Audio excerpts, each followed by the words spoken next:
Let's do this. Let's do this. Hello, people. Another beautiful day or night. Yep. Hope your five senses work. Health and strength is good. What? What's up, gamers? You know, a couple months ago, or even a year ago now, or a couple of years ago, I had made a video saying that Square Enix and Sony are partners in crime. Well, today it became official.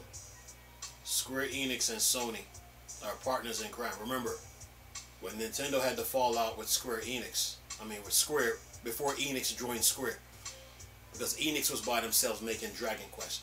But when Nintendo had the falling out with Square, Sony inherited Squaresoft, and Squaresoft put PlayStation on the map with Final Fantasy VII, and then the floodgates were open, and then RPG mania began. All kind of developers were making RPGs, and when I said the floodgates were open, they were open. Games were coming out.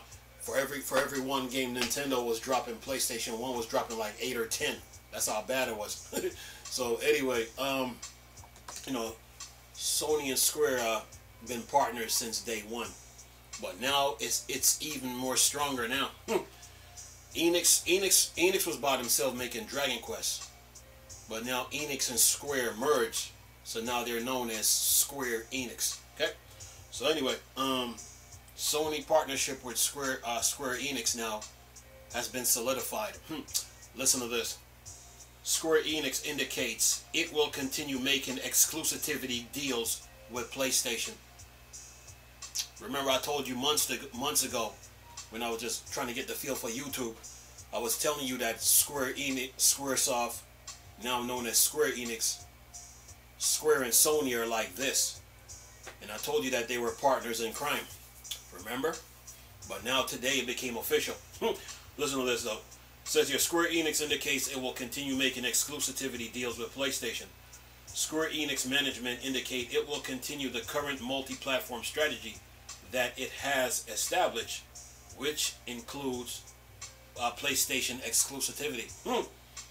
So it says here, Square Enix executive tell investors that the company will continue its current multi-platform strategy in the coming years. And unlike publishers like Take-Two, Electronic Arts, Square Enix is rather flexible video game company that doesn't feel it has to release every game on every platform. So basically, Sony and Square Enix are married for life. Anyway, the Japanese publisher has a different definition of multi-platform. Instead of launching its games on every system, Square Enix likely picks the best fit for its games based on a number of factors, including total install base, meaning the number of people that uses a console, uses PlayStation, mass market appeal, and of course, which platform holder would pay a premium. Says here, this often involves signing exclusivity deal that locks Square Enix heaviest hitting titles to PlayStation. We've seen a number of recent Square Enix games skip Xbox, including Final Fantasy VII Remake, which cannot come to Xbox due to the terms of Sony exclusivity deal. Remember, I told you, they are partners in crime. Anyway, and Final Fantasy 16, which may also be blocked to PlayStation in a similar fashion. It's not just PlayStation though. Square Enix will indeed sign deals with both Nintendo and PlayStation at the same time. Octopath Traveler 2, for example, is not available on Xbox. Square Enix presence on Xbox is non-existent, though the publisher released the Chrono Cross Remaster, Stranger of Paradise, Final Fantasy Origin, and Crisis Core, Final Fantasy VII Reunion on Xbox. Square Enix also launched the Diofield Chronicles on Xbox as well. Let's not forget Kingdom Hearts is also available on Xbox. There's a few titles on Xbox Game Pass, including Dragon Quest II Builder. It says here, this brings us to recent comments from Square Enix executive team. Management says that the publisher will continue its current strategy moving forward. It's not outright said that Square Enix will make more exclusivity deals, but this is what the company is currently doing. So we should expect that to continue. Then it says that here's a quick question and answer expert from the firm recent 9 months earning report. What is your platform strategy for the forthcoming new titles? We intend to maintain the multi-platform strategy that we have adopted to date. The company says that it still has many more games in development that could be roped into this release structure, including, of course, Final Fantasy 16, which has been confirmed as a PlayStation exclusive for the first 6 months. And there you have it. Square and Sony are like this. So when they make games, man, be expecting it to be on PlayStation, you know, before it goes to other platforms. And since Sony and then Nintendo is not forgotten either, so Nintendo is in this deal. Now Xbox on the other end, they might get a few games here and there, but it's going to be based on install base wise and what they can get for a premium. So yeah, games like Final Fantasy what's that, 13, I think it was 15, and actually no, 12, 13, think it was 13, actually no, 13, 14, the one with Final Fantasy 15, Kingdom Hearts, what's the other one here, Crisis Core, games like that. They're on Xbox, but as of today, Square Enix they changed their strategy now. So PlayStation for sure will be getting a bulk of their games. You know, like for the first 6 months.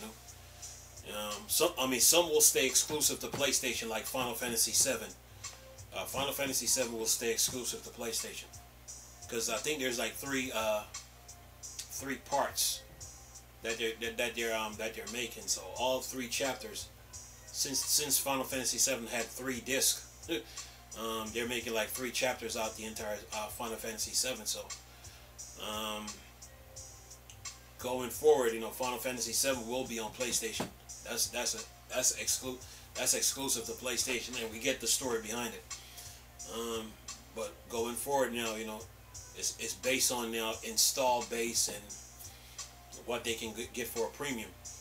The Xbox user base is pretty big. I mean, it's big, but based on the article that I did yesterday, you can see in Japan that PlayStation has Xbox 96-4. So, you know, and Nintendo is a Japanese company, so they, since they're both Japanese, they might be getting a lot of games from Square. But Xbox, it's on like time it's only when like the time exclusivity ends, then Xbox might be considered. So yeah. Square Enix and Sony, man.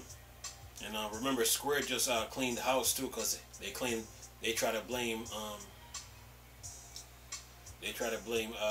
remember Crystal Dynamics for the Avengers, and they didn't blame Sony one bit.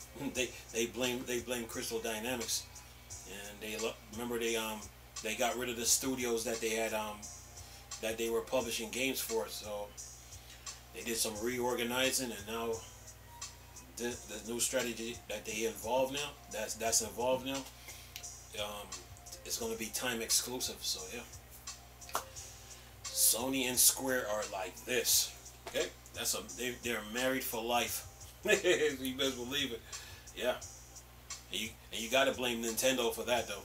So yeah, remember remember it was the cartridge versus CD issue. You know, and when Nintendo came out with the 64, Square wasn't having it, so PlayStation reaped the benefits of that, and they took off. It was like they tied the knot, and it was just like off to the races. Yep. Anyway, but other than that, Sony and Square are like this. Yep. Partners in crime. Yep. And then you throw the Activision Blizzard deal into the situation when Phil Spencer said that they said PlayStation was blocking games from coming to Xbox. That played a factor in it too. So yeah, you know, I mean, of course, I mean, Final Fantasy VII remake was supposedly supposed to come to Xbox, but it didn't make it, you know. So yeah, but then when the Activision Blizzard deal, Microsoft bought Activision for $68 billion, and then Phil Spencer was calling Sony out for blocking games from coming to Xbox. This is Sony's response now. Back to the Xbox. Yeah. So yeah. But that's the video game industry for you, though. Some studios are gonna prefer other are gonna like some studios are gonna like some consoles better than other, you know. So yeah. And that's the nature of the business, you know. But all is not lost, you know. Microsoft, you know, can't, you know, Xbox can't hold their head down and be like, hold their head down like this. They gotta hold their head up and just keep moving, you know. So yeah. But other than that, I'll keep you guys posted on what's going on. Anyway, latest video for y'all to enjoy. Nice talking to you people again. Chris, still a Star Wars and Star Trek fan. Dark side. Go.